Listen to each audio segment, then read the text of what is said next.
মনে হলেও এরা আসলে সংঘবদ্ধ চোর চক্রের সদস্য। মোটরসাইকেল চুরি করতে এমনই ভাবে ওত পেতে থাকে রাজধানীর বিভিন্ন পয়েন্টে।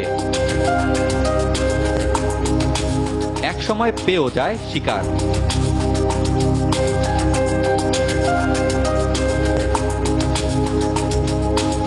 গ্রুপের এক সদস্য ভেতরে মোটরসাইকেল মালিকের গতিবিধি পর্যবেক্ষণ করে মোবাইল ফোনে জানাতে থাকে সবশেষ তথ্য। অন্য সদস্য টার্গেট করা মোটরসাইকেল নিয়ে এমন আচরণ করতে থাকে যে এটি তার নিজেরই। এমন হাবভাব দেখে সাধারণ মানুষ বুঝতেই পারেন না যে এ আসলে মোটরসাইকেল চোর। একসময় সুযোগ বুঝে দেয় চম্পট। রাজধানীর জিগাতলায় সক্রিয় এই চক্রটির মতো আরো 12টি সংঘবদ্ধ চোর দলের তৎপরতায় প্রতিদিন অনেক মোটরসাইকেল খোয়া যাচ্ছে।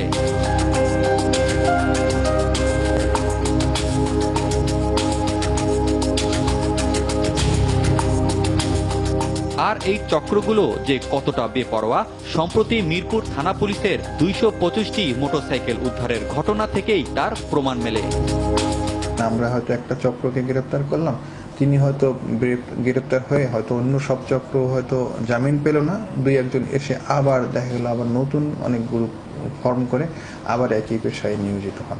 অনুসন্ধানে জানা গেছে রাজধানীতে চুরি হওয়া এসব মোটরসাইকেলের বেশিরভাগই চলে যাচ্ছে সাতক্ষীরা, শরীয়তপুর, মাদারীপুর জেলায়। সেখানে গিয়ে বিক্রি হচ্ছে জাল কাগজে, কখনো বা প্রত্যন্ত অঞ্চলে চলছে মাসিক ভাড়ায়।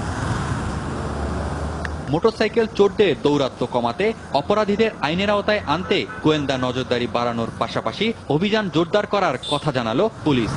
যারা এই গাড়িগুলো ক্রয় করেন বিশেষ করে তারা মালিকানা সঠিকভাবে যাচাই করে দেখবেন, সেই গাড়ির ক্ষেত্রে ইঞ্জিন নাম্বার অথবা চেসিস নাম্বার যেগুলো আছে সেগুলো সঠিক আছে কিনা সেগুলো দেখবেন, যাতে পরবর্তীতে তিনি এই মামলার কোনো আসামি না হন। পাশাপাশি মোটরসাইকেল মালিকদেরও সচেতন হওয়ার পরামর্শ আইন শৃঙ্খলা রক্ষাকারী বাহিনীর।